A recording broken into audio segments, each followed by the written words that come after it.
അസ്സലാമു അലൈക്കും വറഹ്മത്തുള്ളാഹി വബറകാതുഹു. പ്രിയമുള്ള സഹോദരങ്ങളെ, സുഹൃത്തുക്കളെ, 2024 ലോക്സഭാ തിരഞ്ഞെടുപ്പിന് ഇനി ഏതാനും ദിവസങ്ങൾ മാത്രമാണ് ബാക്കിയുള്ളത്. ഈ ഒരു സന്ദർഭത്തിൽ മുഴുവൻ വോട്ടർമാരും വളരെ ഗൗരവത്തോടുകൂടെ മനസ്സിലാക്കുകയും ശ്രദ്ധിക്കുകയും ചെയ്യേണ്ട ചില കാര്യങ്ങൾ സൂചിപ്പിക്കാൻ ആഗ്രഹിക്കുകയാണ്. വരാനിരിക്കുന്ന ഇലക്ഷൻ നിർണായകമാണ്, വളരെ പ്രധാനമാണ്. ഇനി ഒരിക്കൽ കൂടി ഫാസിസ്റ്റ് ശക്തികൾ അധികാരത്തിലേറിയാൽ നമ്മുടെ ഈ രാജ്യത്ത് ഒരു തെരഞ്ഞെടുപ്പ് ഉണ്ടാകുമോ എന്ന് പോലും നമുക്ക് ഉറപ്പിച്ച് പറയാൻ സാധ്യമല്ല. അത്രയും ഗൗരവമായ പ്രതിസന്ധി നിറഞ്ഞ ഒരു സാഹചര്യത്തിലൂടെയാണ് നമ്മൾ കടന്നുപോയിക്കൊണ്ടിരിക്കുന്നത്. നമുക്ക് തന്നെ അറിയാം, ഈ വർഗീയ ശക്തികൾ അധികാരത്തിലേറിയത് മുതൽ അവരുടെ ഓരോ ഒളി അജണ്ടകളും ഒന്നിനു പുറകെ മറ്റൊന്നായി അവർ പുറത്തെടുത്തുകൊണ്ടിരിക്കുകയാണ്. അതിന് ധാരാളം ഉദാഹരണങ്ങൾ നമുക്ക് പറയാൻ കഴിയും. നമ്മുടെ രാജ്യത്തെ ന്യൂനപക്ഷങ്ങൾ ഇപ്പോൾ കടുത്ത ആശങ്കയിലാണ്. അതുകൊണ്ട് നമ്മുടെ ഈ രാജ്യം അത് ഇന്ത്യ രാജ്യമായി നിലനിൽക്കണം. നമ്മുടെ രാജ്യത്ത് ബഹുസ്വരത നിലനിൽക്കണം, മതനിരപേക്ഷത നിലനിൽക്കണം, വർഗീയ മുക്തമാകണം, സമാധാനപരമായി ഈ നാട് മുന്നോട്ട് പോകണം. ഇത് നമ്മളെല്ലാവരും ആഗ്രഹിക്കുന്ന ഒരു കാര്യമാണ്. അതിനുവേണ്ടി നമ്മൾ എന്താണ് ചെയ്യേണ്ടത്? ഒന്നുമില്ല. വരാനിരിക്കുന്ന ഈ ഇലക്ഷൻ വളരെ ഗൗരവത്തോടുകൂടെ അതിനെ നോക്കിക്കാണുക എന്നത് തന്നെയാണ് നമുക്ക് ചെയ്യാനുള്ളത്. അതായത് ബാലറ്റ് കൃത്യമായ നിലക്ക് ഉപയോഗപ്പെടുത്തുക, നമ്മുടെ അവകാശങ്ങൾ, നമ്മുടെ ഉത്തരവാദിത്തം, നമ്മുടെ ബാധ്യത നമ്മൾ നിർവഹിക്കുക. അതിന് ആവശ്യമായ 2-3 പോയിന്റുകൾ മാത്രമാണ് ഈ സന്ദർഭത്തിൽ നിങ്ങൾ ഓർമ്മപ്പെടുത്തുന്നത്. ഒന്നാമതായി മനസ്സിലാക്കേണ്ട കാര്യം, നമ്മുടെ വീട്ടിൽ വോട്ടുള്ള 18 വയസ്സ് തികഞ്ഞ വോട്ടുള്ള ഓരോ വോട്ടർമാരും അവർ കൃത്യമായ നിലക്ക് വോട്ട് ചെയ്തു എന്ന് ഉറപ്പുവരുത്താൻ ഓരോ കുടുംബത്തിലെയും കുടുംബനാഥന്മാർ വളരെ ശ്രദ്ധിച്ച് അത് കൈകാര്യം ചെയ്യുകയും ഉറപ്പുവരുത്തുകയും ചെയ്യുക എന്നതാണ് ഒന്നാമതായി നമുക്ക് ചെയ്യാനുള്ളത്. അതല്ലാതെ നമ്മളതിനെ നിസ്സാരമായി കാണരുത്. ഒരു വോട്ടല്ലേ, അത് ഞാൻ ചെയ്തിട്ടില്ലെങ്കിലും അല്ലെങ്കിൽ ഇന്നയാൾ ചെയ്തിട്ടില്ലെങ്കിലും അതിനൊന്നും കുഴപ്പമൊന്നുമില്ല എന്ന ചിന്താഗതി നമ്മൾ മാറ്റിവെച്ച് ഓരോ വോട്ടും നിർണായകമാണ്, പ്രധാനമാണ്, നമ്മുടെ ഉത്തരവാദിത്വം നമ്മൾ നിർവഹിച്ചേ പറ്റൂ, ഇല്ലെങ്കിൽ അതിൻ്റെ വലിയ പ്രത്യാഘാതങ്ങൾ ഉണ്ടാകുമെന്ന ഒരു ബോധവും തിരിച്ചറിവും നമുക്കുണ്ടാകേണ്ടതുണ്ട്. അതുകൊണ്ട് അന്നത്തെ വോട്ടിൻ്റെ ദിവസത്തിൽ നമ്മൾ ദീർഘയാത്രകൾ, അതേപോലെ മറ്റുള്ള തിരക്കുകൾ, മറ്റുള്ള നമ്മുടേതായ വ്യക്തിപരമായ വിഷയങ്ങൾ അതൊക്കെ മാറ്റിവെച്ച് ഇത് നമ്മുടെ രാജ്യത്തെ ബാധിക്കുന്നതാണ്, നമ്മെ ബാധിക്കുന്നതാണ്, ന്യൂനപക്ഷങ്ങളെ ബാധിക്കുന്നതാണ്. ഒരുപാട് വിഷയങ്ങളിൽ നമുക്ക് പ്രതിസന്ധി ഉണ്ടാകാൻ സാധ്യതയുള്ള ഒരു വിഷയമാണ്. അതുകൊണ്ട് ഇത് നമ്മുടെ ഉത്തരവാദിത്വം നിർവഹിക്കേണ്ട മേഖലയാണ് എന്ന തിരിച്ചറിവ് നമുക്കുണ്ടാകേണ്ടതുണ്ട്. രണ്ടാമതായി മനസ്സിലാക്കേണ്ടത്, നമുക്കറിയാം വെള്ളിയാഴ്ചയാണ് വോട്ടെടുപ്പ് നടക്കുന്നത്. വെള്ളിയാഴ്ചയെ സംബന്ധിച്ചിടത്തോളം നമ്മെ മുസ്ലിമുകളെ സംബന്ധിച്ചിടത്തോളം പ്രയാസമുള്ള സംഗതി തന്നെയാണ്.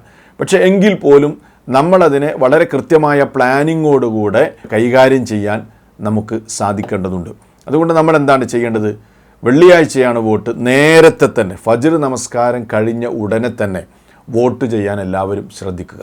അങ്ങനെയാകുമ്പോൾ നമുക്ക് 2 ഗുണം അതുകൊണ്ടുണ്ട്. ഒന്ന്, നമുക്ക് നേരത്തെ വോട്ട് ചെയ്ത് വെള്ളിയാഴ്ച ദിവസത്തെ നമ്മുടെ ജുമഅയും മറ്റുമൊന്നും തടസ്സപ്പെടാത്ത നിലക്ക് തന്നെ അതിനെ കൈകാര്യം ചെയ്യാൻ നമുക്ക് സാധിക്കും. അതുകൊണ്ട് നേരത്തെ തന്നെ പോളിംഗ് ബൂത്തിലെത്താൻ നമ്മൾ ശ്രദ്ധിക്കുക.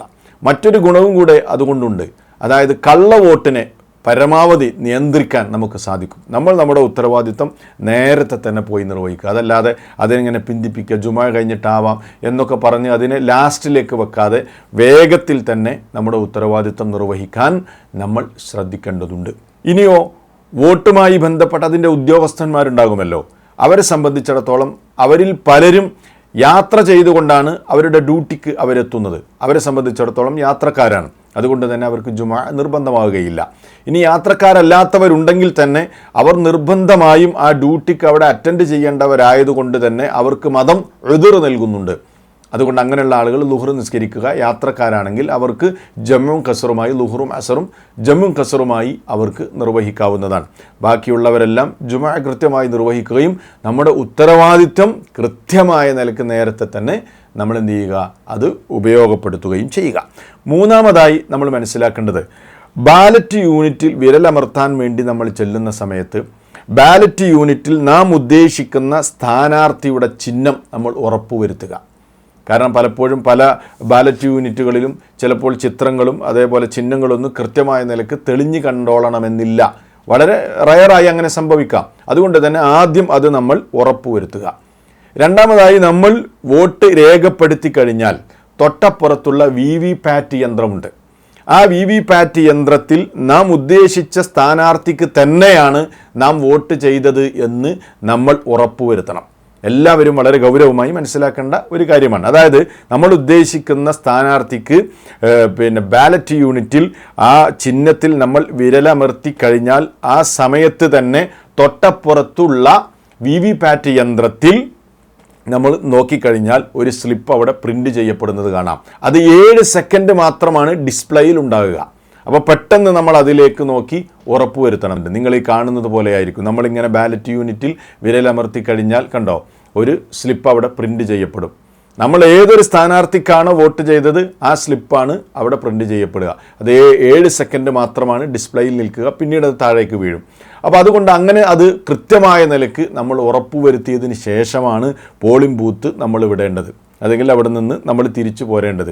അത് പ്രിൻ്റ് ചെയ്യപ്പെടാതിരിക്കുകയോ നമുക്ക് ബോധ്യപ്പെടാതിരിക്കുകയോ ചെയ്താൽ അവിടെയുള്ള ഉദ്യോഗസ്ഥന്മാരെ അത് പറഞ്ഞ് അവരോട് ആ വിഷയം അവതരിപ്പിക്കുകയും ആ പ്രശ്നം പരിഹരിക്കപ്പെടുകയും ചെയ്യേണ്ടതുണ്ട്.